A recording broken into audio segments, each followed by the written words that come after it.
مکران کا شمار بلوچستان کے تاریخی اور قدیم علاقوں میں ہوتا ہے۔ مکران فارسی کے دو لفظ ماہی اور کحران سے مل کر بنا ہے، جس کا معنی ہے مچھلی کھانے والے۔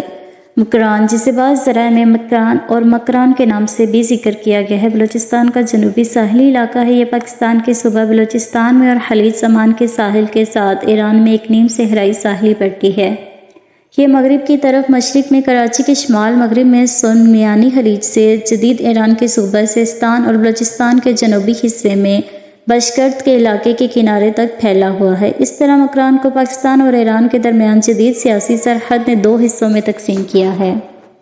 جنوب مغربی پاکستان میں کیچ مکران کا علاقہ دریائے کیچ کے ساتھ 5ویں صدی قبل مسیح میں آباد تھا۔ 1987 سے 2007 تک فرانسیسی اور پاکستانی ماہرین آثار قدیمہ نے میری کلاد کے مقام کی تحقیقات کی۔ بعد میں تربت کے قریب شاہی ٹیمپ کے مقام کا بھی مطالعہ کیا گیا۔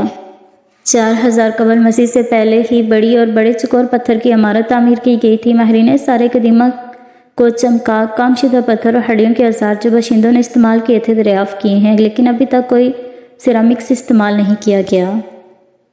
اس دور میں وادی کیچ کے باشندے پہلے ہی گندم اور جو کے ساتھ ساتھ دال بھی کاشت کرتے تھے۔ ان کے پاس پالے ہوئے مویشی، بکریاں اور بھیڑیں تھیں۔ انہوں نے بحیرہ عمان سے مچھلیاں بھی پکڑیں۔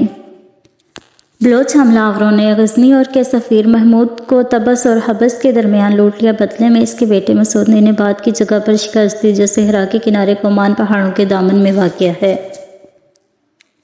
سلطنت برطانیہ نوبدیاتی دور میں مکران کے ساحل پر قائم رہی، لیکن آخرکار سلطان کے ہاتھ میں صرف گوادر ہی رہ گیا۔ پاکستان کی آزادی پر مکران صوبہ بلوچستان کے اندر ایک ضلع بن گیا۔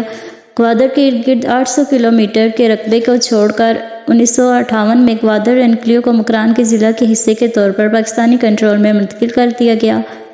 پورے علاقے کو کئی سالوں میں نئے چھوٹے چھوٹے اضلاع میں تقسیم کیا گیا ہے۔